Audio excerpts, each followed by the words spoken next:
We have breaking news. ABC has just announced here that they will be preempting the very well-known show Jimmy Kimmel Live indefinitely. That's confirmed by ABC, and it comes at a very tense time with many of the issues we've been covering tonight.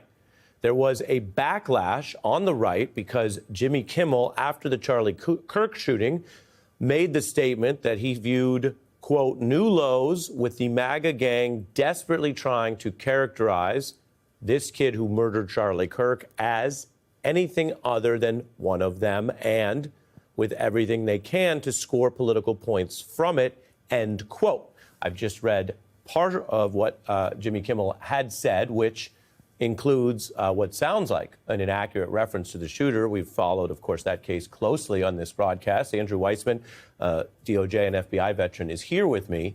And I kind of want to start with saying this is a pretty big piece of news when you look at the backlash or punishment of speech, something we've been covering. Right. Also, I would say in a news broadcast, if that were on ABC, you would be probably expected to issue corrections or deal with any material that, deliberately or not, over time became inaccurate, right? I don't actually have the exact date of that statement. I just wanted to let viewers know that. And the FCC leader under Donald Trump had also publicly called for this outcome. So there's been both public but specific government pressure.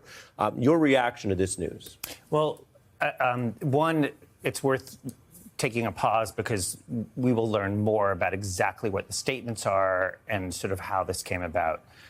When I hear this, I divide it very much, as you said. What has the government done versus what has a private actor like ABC done? So first, with respect to the government, that's where it's exactly the conversation we were just having with Katie. The government needs to be really respectful of different viewpoints, even when you think that what is being said is inaccurate or deplorable or both. And so that, to me, is the more problematic thing, where you'd want to know exactly what were they doing, because you really are not supposed to engage in sort of viewpoint discrimination. Now, a private actor is a very different story. The private actor is entitled to voice their opinions and what they have to say. But a company can also have certain, restrictions on what they do. But again, news organizations, they both have to be accurate. They have to be fair. They, as you know, from time to time will issue retractions and corrections.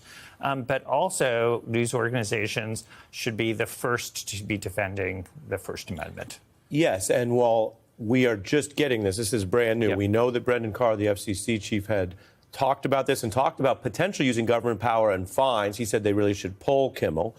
We've been covering what has been both the widespread condemnation of the terrible political violence connected to the Kirk shooting. At least the governor and others have discussed it in that manner. That case goes forward. But then you have the fact that Donald Trump has agitated against Jimmy Kimmel for years around the Colbert ending of that show, which the parent company said was a business financial decision. Trump darkly posted Kimmel is next.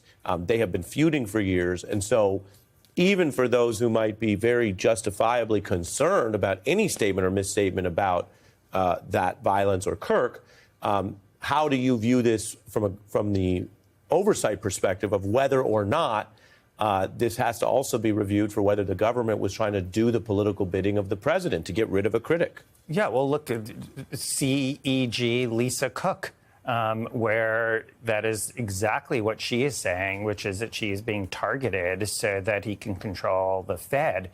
I do think that it is important for the news to be able to cover whether somebody is politicizing a tragedy. And there may be a time and place for that discussion. It may not be appropriate to do right at the moment it is happening, because it is a tragedy, and that it should maybe not be the first thing that you cover. But that is, if it is happening, that is something that does have to be covered. And so it really can't be that you are in the government calling on sanctions because you simply don't want to be criticized. That is core to the First Amendment. And to kind of narrow in on what you're saying, you're talking about what in the law would be a pretext. that you have a politician who's gone after a critic for years, and then something else happens and is being used or misused. But again, the involvement today, very publicly, of the FCC, of the Federal Communications Commission, which has has oversight of these broadcasting networks, that's supposed to be for things other than the president silencing critics, right? I mean, that's not the FCC's official role. So in terms of pretext, let's just take it back to your show tonight, where we started by talking about Kash Patel. There are many people who listened to that, I'm sure, who said, I think what he said was false. And some people may have thought it was deliberately false. So where is the government outcry over that? And so when you're seeing this as outcry over person A, but not person B, and person B happens to be, your ally, but person A is your enemy, this is not rocket science to know what is going on. And frankly, Donald Trump is very open about sort of weaponizing the levers of power. I'm curious, both in your role as a lawyer, but also as an intelligent person and around these worlds, what you think that the early big pressures have been on influential figures in entertainment. In Colbert, even though they stipulated it was for a different reason, but Trump was very vocal against him, and what looks to be tonight about Kimmel. What does that tell us?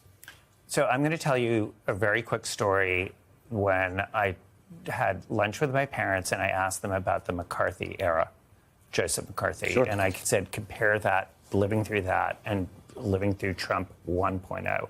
And they said that 1.0 was better because at least then there were people speaking up and you didn't feel alone, and that there was a real sense of the First Amendment and you weren't terrified, and it wasn't this idea of silencing. And that is the thing that we talked about on this show, and we've talked about it before, is that slipping into the use of fear and the levers of power to recapitulate a really hideous point in our history in the 1950s of the Red Scare and what was done to people in Hollywood, in academia, in government. And that is the concern, is that you're going to see that kind of silence that is being used through government power.